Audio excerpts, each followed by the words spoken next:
distinguished group here today. I'm Victor Koivumaki, Chairman of the Montachusett Regional Planning Commission and a member of the Lancaster Planning Board. I'm going to do introductions at the table after our welcomes, so I'll first call on, I guess because we're in Leominster. No, you've got to go with the beauty of it all here. You can't just go with tradition. There's Mazzarella and Wong, whichever order you like to say to greet us.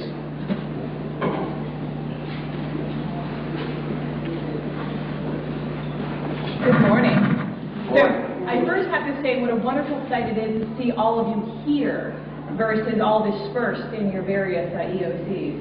I think one of the best things about this season is that for 2 years in a row, I've actually been able to celebrate my mom's birthday on her birthday. Her birthday is December 12th.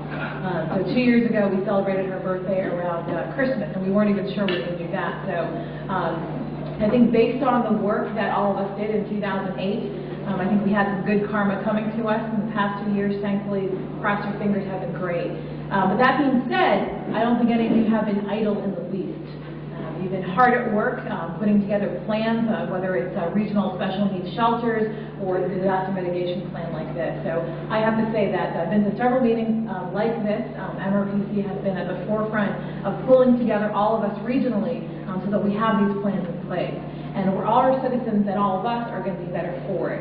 I also just want to say a quick thank you to our state delegation here. A lot of those folks, I think you know, you were in the EOCs. They were in the EOCs with us. They were picking up the phones when constituents were calling, taking down, house numbers. They were helping us with every single aspect of the actual operation, in addition to making sure that we connected to Boston to get the resources that we needed. And they've continued to do so since, making sure that we've gotten the resources we need to continue with our plans and to continue to do a lot of training. I know we've done a lot in Fitchburg, and I'm sure there's been a lot going on around regionally. So I just want to say it's great to see all of you. I'm going to cross my fingers for a good winter. You never want to have to implement these plans, but it's really great to know that they're in place, and I look forward to hearing them.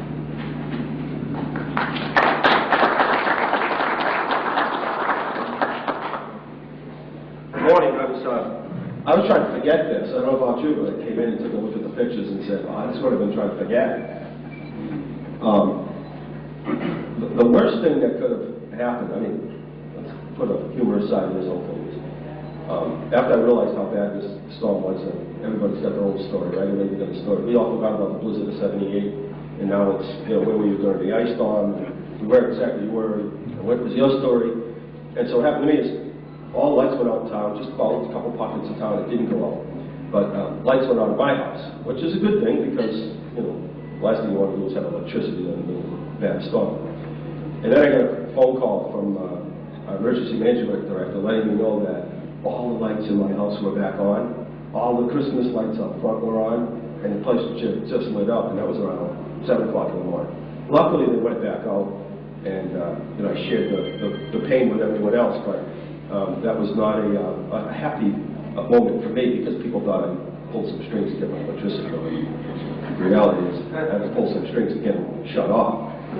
But, planning is the word. I never thought that we'd ever have to deal with something like this. And I know that it's difficult as emergency management folks and fire and police and hospitals and facilities. You never really think. You do these tabletop exercises where people force you into these things, but you never really think you're going to have to use them. You don't. I never, in my wildest dreams, would ever think that that I'd spend a week in the same clothes and looking at these pictures. It's almost unbelievable to me. We're in the middle of it. So the greatest thing that I can say is that the important part is that we work together. There are things that you can plan, and even then it doesn't always work out the way it's supposed to, but when you have people together and people are willing to share and to help and to step in where needed, that's the most important part. You can plan, and I think the other thing that I've sort of learned from this whole thing is that mutual aid for police and fire was there, and now there's much talk about mutual aid for DPWs, and we actually placed a call out to the Mass Municipal Association that once we put it out there, they were they didn't have an ice storm, they were just seeing pictures on TV. So they were out trimming trees and, decorating holiday parks and everything. But once we put the call out, we had, DPW and forestry crews from, Peabody and Quincy and Boston. And it was amazing how willing people are to help. But, the system needs to be in place and the planning needs to be in place. So, again, I haven't really looked at any pictures. When the thing was over, pretty much I just didn't want to sort of see anything. I walked in this morning and it's a reality check. So thank you for your work and thank you for the plan. And I can't say I look forward to seeing you in another situation like this, but if we do, it'll be hopefully under this different circumstance. So thank you and enjoy the day and can't wait to see the wrap up at this point.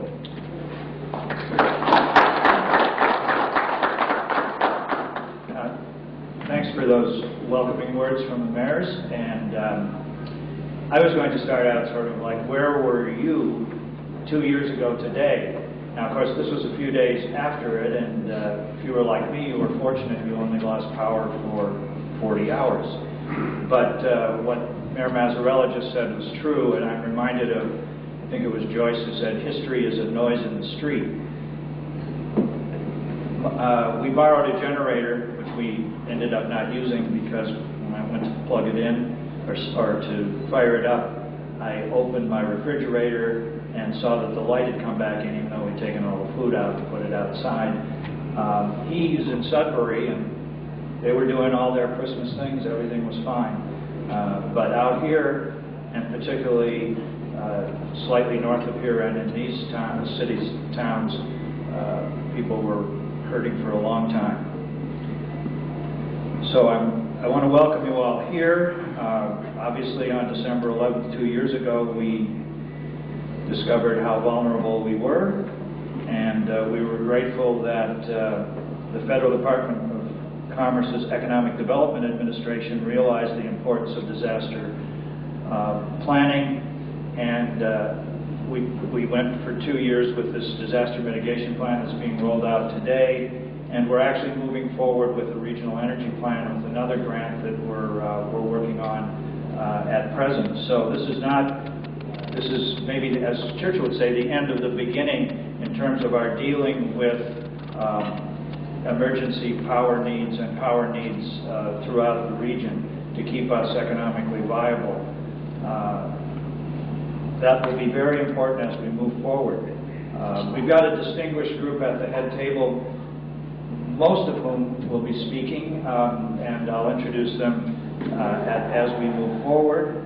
I want to thank again the representatives Rosa and Dinatale for being here, and Jen Benson, who may show up in a bit, and again the mayors, and Sean Hamilton will be speaking, and is the chairman of the committee that oversees this project and our ongoing projects, and is now moved from Templeton to Sterling. Also want to thank Senator Eldridge for being here. He's going to listen and not speak. That's a rare trait among politicians.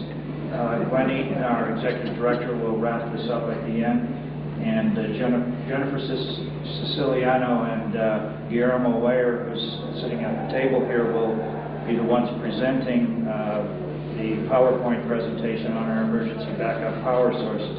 So that's the lineup. We've got an ambitious program here to try to get through in less than an hour. So without further ado, I'll introduce Sean, who will be the chair of our Energy Advisory Committee, for his remarks, and then I won't get up again, Sean, after you. It'll be Steve Dinatale and then Dennis Rosa.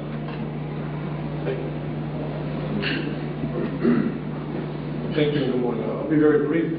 Working with this committee, it's interesting. If you're in the utility business, you can imagine generators and such a disaster mitigation plan were near and dear to me during an ice storm. You don't realize what you need. I mentioned this quite a few times during the process of the generators. Even the gas stations in town, we realized didn't have any generators. So people come to the door. I got 7 miles to let me and 2 kids in the car. Where do I go? No gas stations. She made it, but those are the things that come to light throughout this. The water department, run water, base run water department, pumps it down, can't get anything going to people. throughout the process and the evaluations of the different communities and what they had, what they didn't have. I think what we ask people to do is step back from it, take a look at what you do have. During the storm, everybody got going what they could, got things connected, and got things running. Then the storm goes away and everyone forgets. I think the plan brings back to light what you have to continue to do. John and I had this discussion earlier about, we have to continue to maintain the generators. Ask our representatives here to work together to find a way to find some help for the towns, because now they're going to have to add to their budgets the cost of maintaining these generators, to make sure they're started, to make sure they get the fuel, the maintenance they need. So next time this happens, they're not looking for help to try to get these things operating. Everyone ran out and bought a generator. I can think of 4 or 5 instances in the past in my area that I needed one. And I know everyone that bought one, they're probably not going to start when they're going to start them next storm because they're not maintaining them now.